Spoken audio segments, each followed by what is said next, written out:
Example 13.6, a coil of 0.01 Henry inductance and 1 ohm resistance is connected to 200 volt 50 hertz AC supply.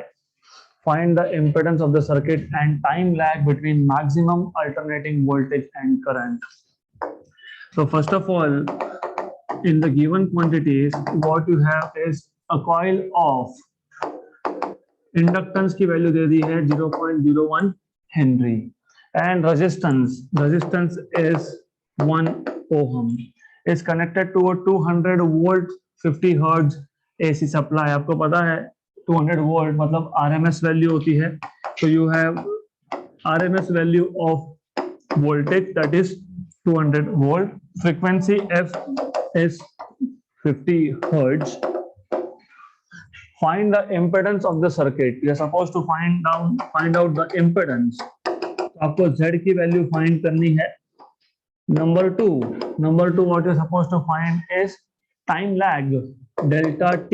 Time lag is delta T, मतलब time difference between maximum alternating voltage and current. तो आपको already पता है कि जब आपके पास एक circuit हो which is inductive circuit, इसमें इंडक्टेंस है और रेजिस्टेंस है, कैपेसिटर नहीं है, मतलब यहाँ पे it will be a circuit in which EMF leads and current lags.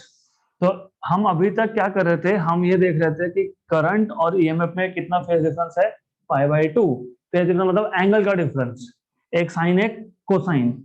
यहाँ पे पूछा टाइम का डिफरेंस मतलब कितने टाइम के बाद. See time lag between maximum alternating voltage and current, मतलब पहले वोल्टेज का मैक्सिमम आएगा क्योंकि यहाँ पे कौन लीड करता है, EMF. उसके बाद टाइम का पीक वैल्यू आएगा, सॉरी करंट का पीक वैल्यू आएगा. तो EMF के पीक वैल्यू और करंट के पीक वैल्यू में डिफरेंस ऑफ टाइम कितना है, फेज डिफरेंस तो पता ही है ना आपको, कितना, π/2. यहाँ पे क्या पूछा है आपको, टाइम डिफरेंस, तो वो हम लोग फाइंड कर लेंगे, नो प्रॉब्लम. तो formulas, what formula you will need. एक Z impedance, you already know impedance is under root of R square plus XL minus XC square. लेकिन यहाँ पे XC तो है ही नहीं, पूरे सर्किट में कहीं पे भी कैपेसिटर लगाया क्या हमने, नहीं. तो there is no capacitive reactance, there is only inductive reactance and resistance. Number two as you should know is, आपको पता होना चाहिए कि omega into delta T is phase difference phi. तो यहां से आपको मिल जाएगा time difference equal to phase difference upon omega, और ओमेगा क्या है, 2 पाई टाइम्स ऑफ फ्रीक्वेंसी. तो phase difference upon 2 pi times of frequency. तो solution is also simple. Number 1, Z equal to under root of R square. What is R? 1 square. Okay. XL, अगर आपको याद होगा, XL इज omega L. याद है XL इज omega L? Good. Omega is basically 1 square is 1, omega is 2 pi times of F, L का square. ये भी और भी सिंपल है, ये 1 प्लस 2 पाई F कितना है 50, L कितना है 0.01, तो 0.01 और इसका होल स्क्वायर, राइट. तो अब what you can do in this case is simple है, this is pretty simple calculation. तो in this case now you have ये जो 50 और 2 दिख रहा है आपको, 50 and 2 is 100 और पॉइंट 10 पर माइनस 2 और 10 पर प्लस 2 गया, तो क्या बचेगा, ओनली पाई स्क्वायर. तो you will have 1 plus pi square. तो this is under root of 1 plus pi square. Pi का स्क्वायर रफली 10 प्लस 1 11 का root 3 point something.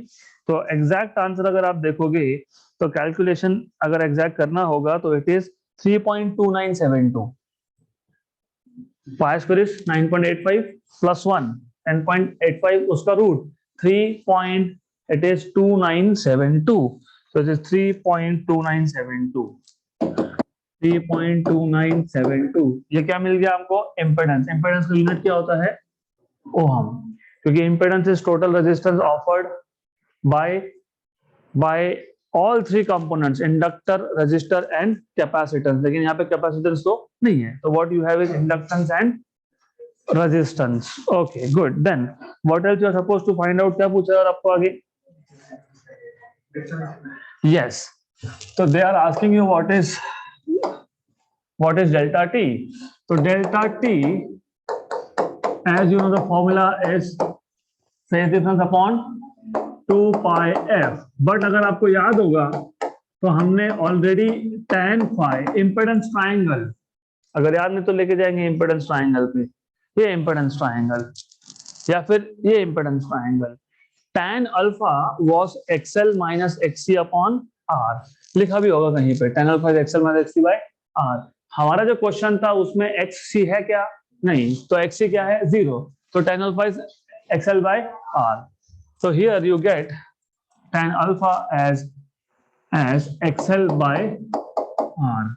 So tan phi is xl by r. So phi is tan inverse of xl by r.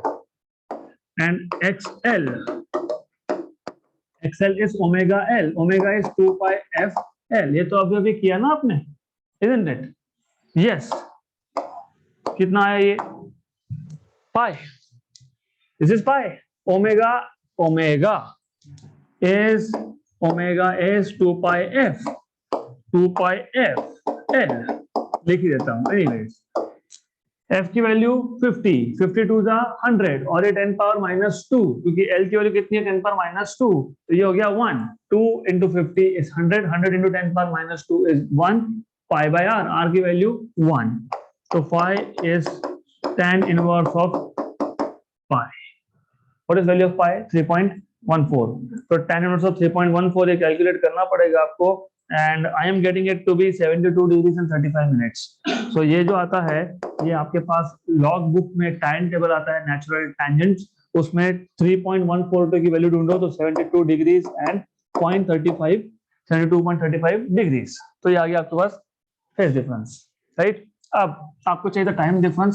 So time difference is 72 point how much degrees? 35 degrees है, और नीचे क्या है? 2 पाई F. F कितना है? 50.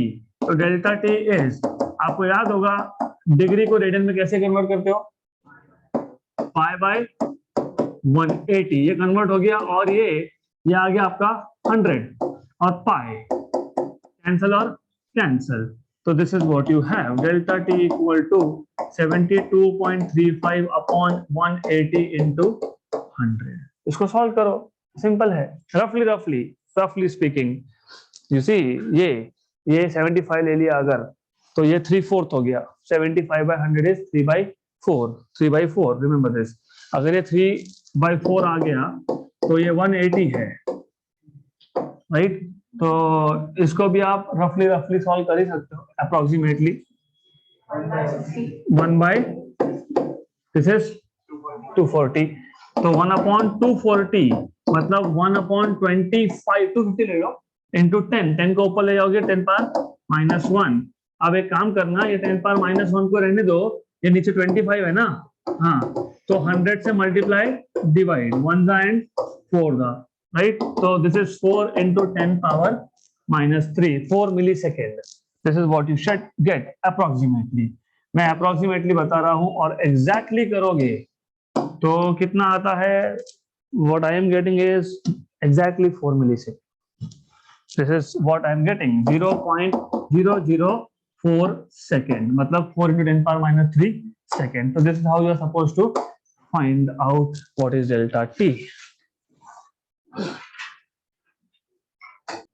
Next question.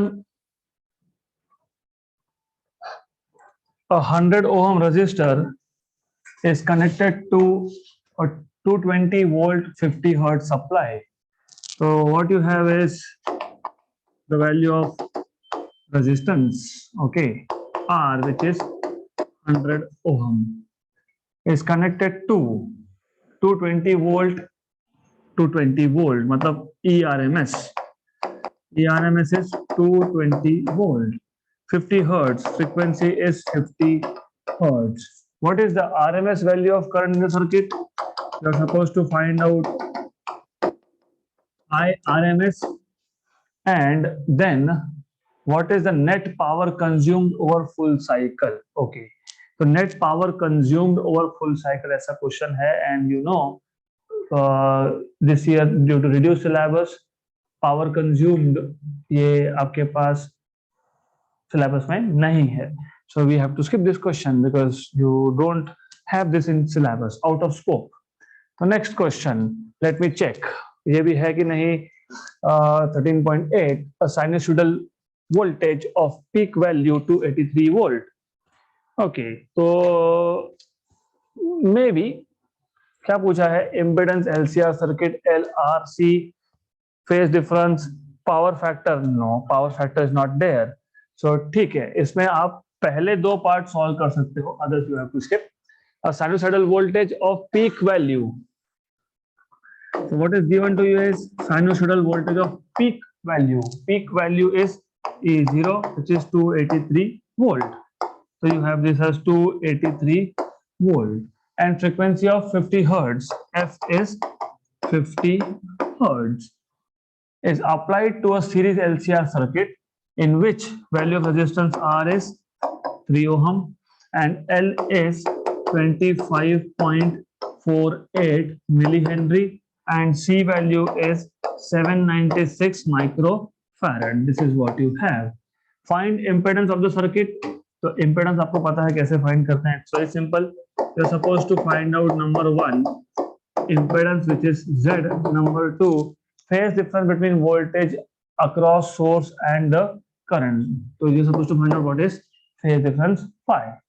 बाकी के दो they are not there for this year due to COVID. Anyways. So formula, you know what is the formula of impedance? याद होगा, under root of R square plus XL minus XC का square. Number 2, you are supposed to find out phi. अभी मैंने बताया tan phi is XL minus XC by R. But depend करता है, अगर XC greater than XL है तो XC minus XL by R. अगर XL greater than XC है तो XL minus XC by R. तो वी विल सी, एक काम करेंगे, पहले XL और XC फाइंड कर लेंगे, उसके बाद देखते हैं इसको. Then solution is simple. Number 1, पहला सॉल्व करने के लिए find out what is XL. XL इज omega L. Omega is 2 pi time of F into L. Frequency कितना दिया है आपको? 50 और L की वैल्यू कितनी दी है? 25.48 मिली हेनरी. तो 25.48 मिली मतलब 10 पावर -3. तो दिस इज 100 और 10 पावर -3 मतलब 10 पावर -1. तो 25.48 पाई इंटू 10 पावर -1, करेक्ट. और 25.48 मतलब 25.5 रफली इंटू 3 कितना होगा? 76.5 मोर और लेस. ठीक है, 76.5 मोर और लेस मतलब 7 point something. So this is 7.6 something. तो ठीक है, ohm. This is what you have. Correct? 7.5 ले लोगे तो और बेटर है. This will be still better. Good. क्योंकि हमको स्क्वायर करना है, भूलो मत. चलो देखते हैं उसको. Then part 2. XL और फिर अभी क्या चाहिए? XC. What is XC? 1 omega C. 1/2 pi F into C. 1/2 pi F is 50. C की वैल्यू कितनी दी है? 796 माइक्रोफैरड. 796 माइक्रो मतलब 10 पावर -6. अब दिस इज 100. तो 1/pi और ये 796 और ये 100 और ये 10 पावर -6 मतलब 10 पावर -4. इसको ऊपर ले जाओगे तो दिस इज 10 पावर +4 अपॉन 796 को 800 मान लो तो बेटर रहेगा. इसको नीचे यहीं पे 800 मान लो, रफली इट इज 800. तो ये 2 0 और ये 10 पावर -4, तो 10 पावर -2 ऊपर जाके 10 power +2. Correct. 12.5 by pi. 12.5 by 3.14 रफली. या फिर इसको एक काम करो 0.318 से मल्टीप्लाई करो, क्योंकि जी 1/pi कितना होता है? 0.318. How much is this? बहुत सिंपल है. 12.53 का कितना होता है? 37.5. तो ये 3.75. 3.75. तो XC is 3.75 ओहम। अरे सिंपल है ना, 12.5 into 2 is 25 और उसमें 12.5 ऐड कर लिया तो 37.5, लेकिन यहाँ पे 12.5 into 3 नहीं था, 0.3 था, तो कितना हो गया 3.75 अप्रोक्सीमेटली। तो ये आपको मिल गया XC। आपको क्या फाइंड करना था, impedance which is under root of R square plus XL minus XC का स्क्वायर। तो R की वैल्यू कितनी दी है आपको 3 का स्क्वायर कितना 9 plus how much is this 7.6 और ये कितना है 3.7। मैं इसको 7.75 ले लेता हूँ डायरेक्ट क्योंकि वैसे भी तो अप्रोक्सीमेट था। हाँ तो 7.75 माइनस XC 3.75, तो इसको 7.75 ही कर लेते हैं रफली। Good, then what you will have is this, ये कितना आया 4 का स्क्वायर 16, कितना आ गया 25, तो answer is 5 ohm. This is the total impedance of the circuit. तो अप्रोक्सीमेटली करने से भी हमारे answers are well acceptable. Then और क्या पूछा था आपको, फेज डिफरेंस tan phi, तो tan phi is XL minus XC which is 7.75 minus 3.75 upon R। R कितना था 3 था, R 3 Om.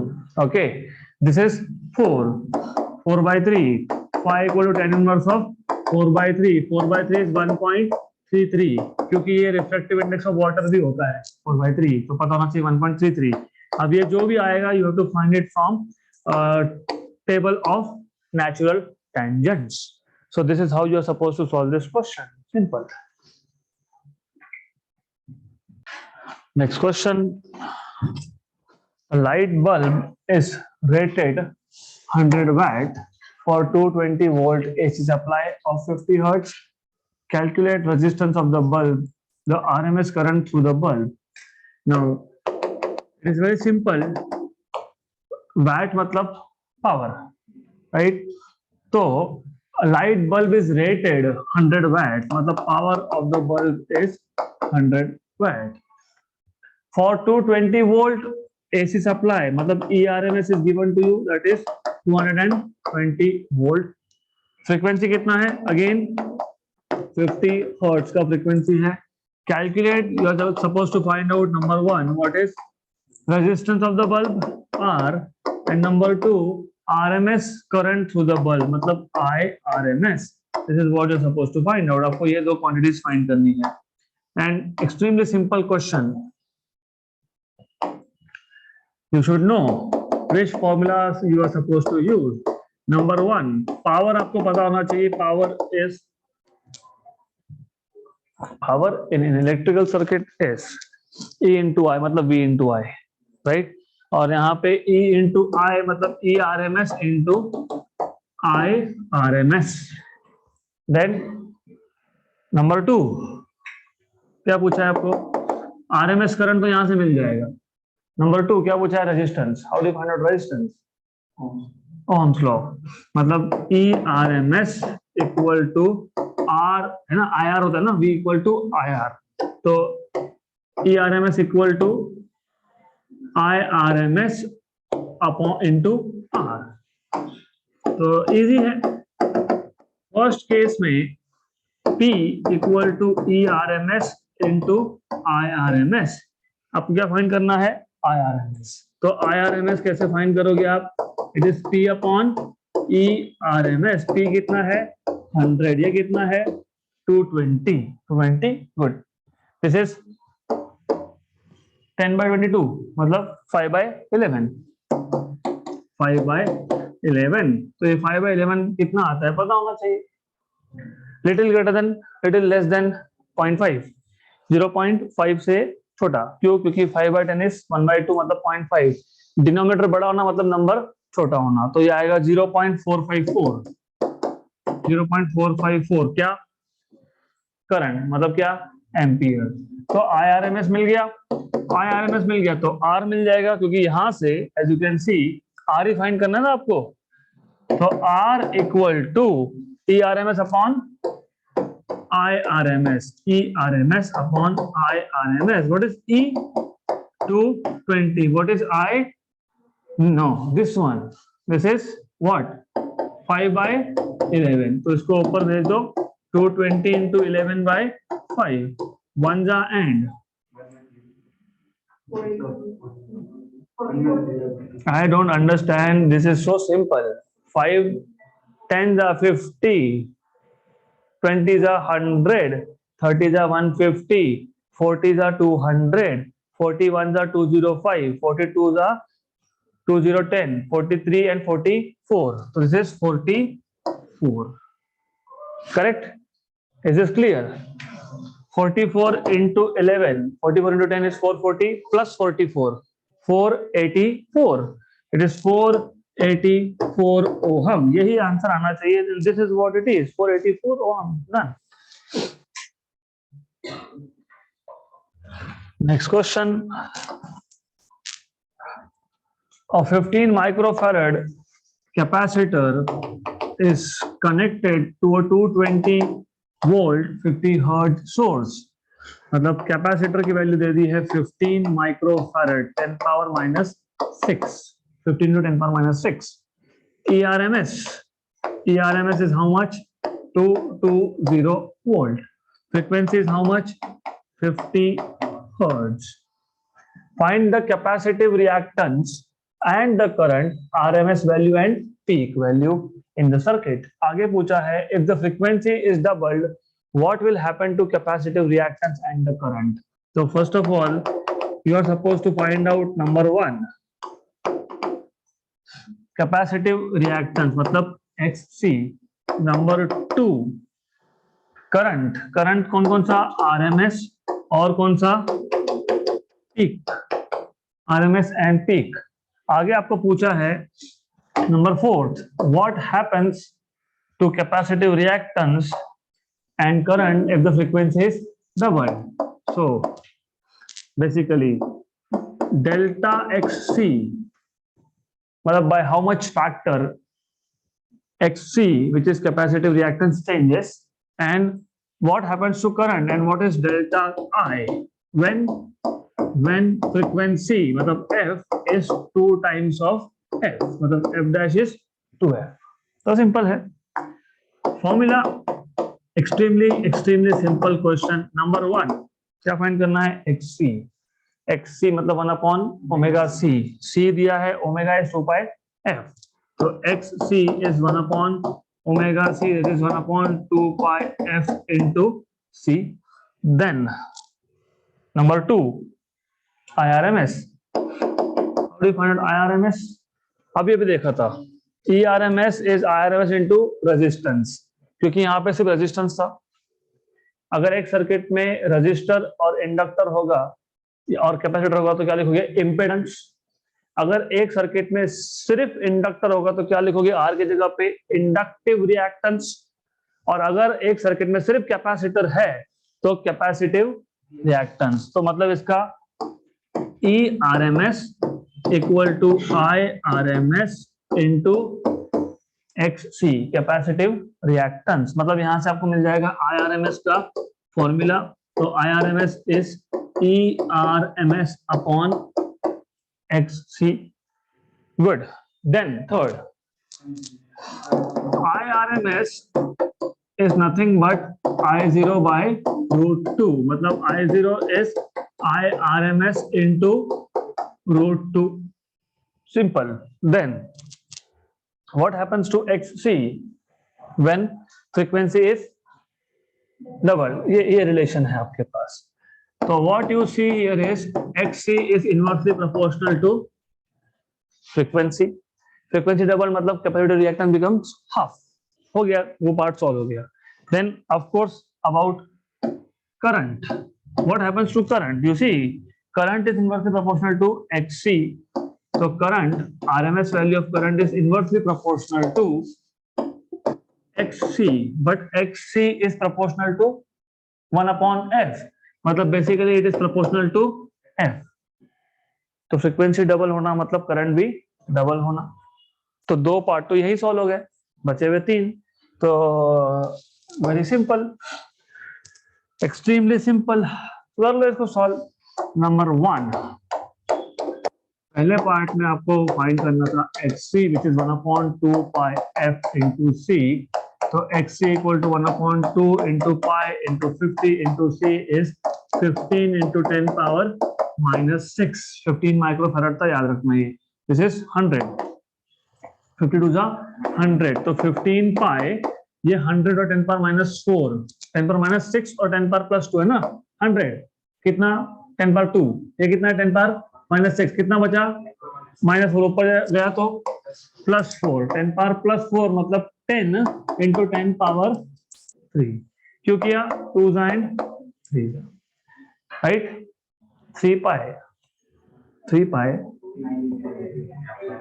approximately 10, approximately 10, it is 9.5 to be precise। 3 into 3.14, 14 3s are 42, 14 3s are 3.14, 3 into 3 9.14 into 3, तो ये आ जाएगा 9.42 denominator में, 2/9.42 into 10 power 3, right।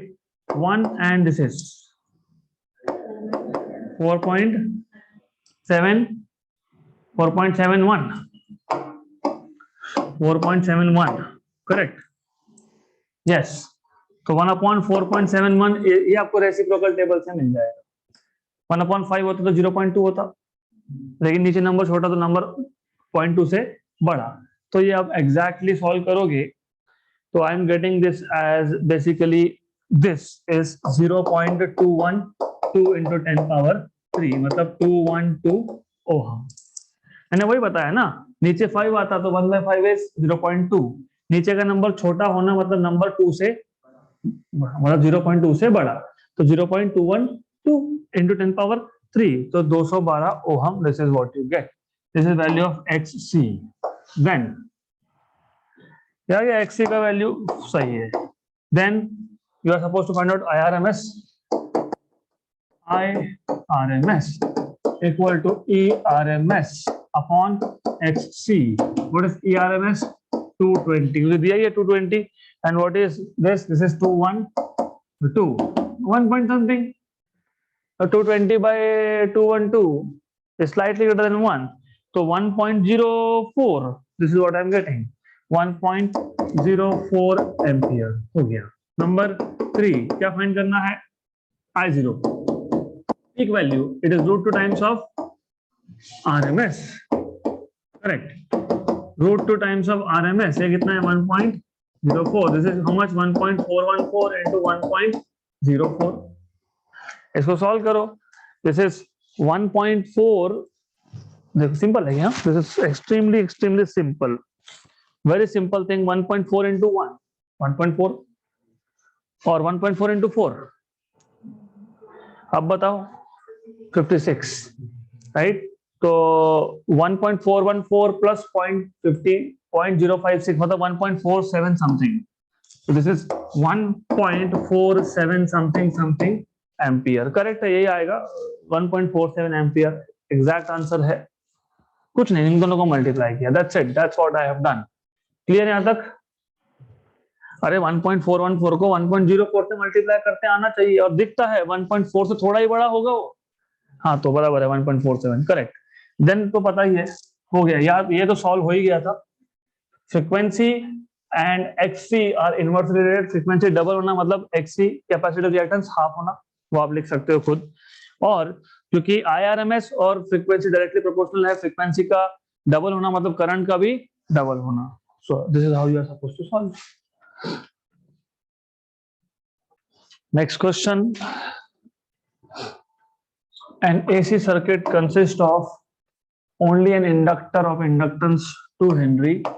So you have alternating current circuit, AC circuit, which has only an inductor, मतलब the circuit is inductive circuit. Inductive circuit में EMF leads and current lags, तो ये पता होना चाहिए। और L की value they the 2 Henry. If the current is represented by a sine wave of amplitude, मतलब peak value of current, amplitude of current मतलब I0, peak value is 0.25 ampere, and frequency f of 60 hertz. Calculate the effective potential difference across the inductor. Calculate the effective potential difference across the inductor. मतलब EL पूछा है, याद है क्या? जब आपने LCR circuit लिया था तो मैंने बोला था drop of potential across inductors EL, across capacitors EC, across resistances ER. याद होगा तो EL पूछा है. अगर याद होगा तो हमने ओहम्स लॉ अप्लाई करके इसका फॉर्मूला भी लिखा था. If you remember, EL is IXL, correct? अब XL is exactly omega L. And do you know what is I? You don't know what is I. आपको नहीं पता I की वैल्यू, आपको पीक वैल्यू पता है. What is I? I always told you कि जब आपको EMF की वैल्यू फाइंड करने के लिए बोलिए, मतलब RMS value. You see, inductor के अक्रॉस पोटेंशियल डिफरेंस कितना है, ये कैसे कैलकुलेट करोगे, कौन सा डिवाइस यूज करोगे? Volt meter, right? Volt meter क्या देता है? RMS value. तो ये आय क्या होगा? आरएमएस होगा. Very simple thing, extremely simple. क्योंकि करंट भी मेजर करोगे तो कोई इंस्ट्रूमेंट यूज करोगे ना, एमीटर, वो क्या देता है? आरएमएस. तो अब EL equal to IRMS. But what is IRMS? I0 by √2. What is XL? Omega L. So EL equal to I0 by √2. This is 2 pi times of frequency times of L. What is I0? 0.25. 0.25 मतलब 1 by 4. ठीक है. I will write it 1 by 4. 0.25 is 1 by 4. तो मैं ऐसे लिखने वाला हूँ 1 by 4. √2. 2 into pi into f. f कितना है? 60. L कितना है? 2. तो see, look at the advantage. ये 4 और ये 4 गया. तो what you have is 60 pi by √2. तो इसको सॉल्व कैसे करोगे? Simple. What is 60? 30 into 2. What is 2? √2 into √2 into pi. और नीचे क्या था? √2 कैंसल. तो 30 into √2 is 1.414 और pi is 3.14. इसको मल्टीप्लाई करो. 14 3 जा. This is 14 3 जा. 14 3 जा. 42. This is 42. Roughly 3.14. 42 3 जा. 126 और 0.14 into 2. 0.28. तो 126.28. Exact answer is 133.32. करेक्ट है. हमने अप्रोक्सीमेटली किया, इसके लिए हमको ऐसा मिल रहा है. एग्जैक्टली करोगे तो you will get 133.32 volt. So that's it for today.